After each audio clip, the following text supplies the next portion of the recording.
അക്ബറിന്റെ നിങ്ങളുടെ വീട്ടിൽ കേട്ടില്ല? അക്ബറിന്റെ വീട്ടിൽ നിങ്ങളുടെ വീട്ടിൽ കേട്ടോ? ഇല്ല. അപ്പൊ അത് അങ്ങോട്ട് വരുന്നില്ല. നിന്റെ വീട്ടിലേക്ക് ആരെ വരിക? അല്ലല്ല, അത് പറഞ്ഞാ പോരെ, ആവശ്യമില്ല. അത് പറഞ്ഞാ പോരെ. വീട്ടിൽ വരേണ്ട ആവശ്യമില്ല. നമ്മൾ ഏതാണ്ട് ഇവിടെ പിന്നാലെ നടക്കണമാരാണ് നമ്മള് വീട്ടിൽ കയറ്റാൻ.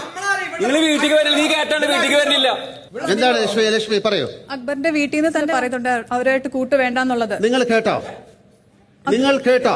ഇതിനകത്ത് നിങ്ങൾ കേട്ടോ? ഇല്ല. പിന്നെന്താണ്? ഞാൻ അക്ബറിന്റെ ഉമ്മയാണ്. ഞാൻ ഈ വീഡിയോയിൽ വരാൻ കാരണം, ഞാൻ എന്റെ മോനക്ക് ഫോണിൽ വിളിച്ചിട്ടുണ്ടായിരുന്നു. ആ സമയത്ത് അവന് കുറച്ച് ദേഷ്യം കൂടിയ സമയത്തായിരുന്നു ഞാൻ അവനക്ക് വിളിച്ചത്. അപ്പോൾ അതൊക്കെ സംസാരിക്കുന്നതിന്റെ ഇടയിൽ ഞാൻ പറഞ്ഞിട്ടുണ്ടായിരുന്നു ആരോടും കൂട്ടുകൂടി കളിക്കേണ്ടെന്ന്. അത് ഇപ്പോ ആദിലോടും നൂറാടും കൂട്ടുകൂടുമെന്ന് പറഞ്ഞിട്ടുള്ള ഒരു സ്റ്റേറ്റ്മെന്റാണ് വന്നുള്ളത്. അത് എങ്ങനെ അങ്ങനെ വന്നതെന്ന് എനിക്കറിയില്ല. ഞാൻ അങ്ങനെ ഒരു വാക്ക് പറഞ്ഞിട്ടില്ല. ആരോടും കൂട്ടുകൂടി കളിക്കണ്ടെന്ന് പറയുമ്പോഴത്തേനും ഫോൺ കട്ടായി. റെയിൽഗാഡിയിൽ നിന്ന് കയറി ചെന്ന ലക്ഷ്മി അടക്കം ഇന്ന് ലാലേട്ടനോട് പറഞ്ഞ് അക്ബറിന്റെ വീട്ടിൽ നിന്ന് അങ്ങനെ ഒരു വോയിസ് വന്നിട്ടുണ്ടെന്നുള്ളത്.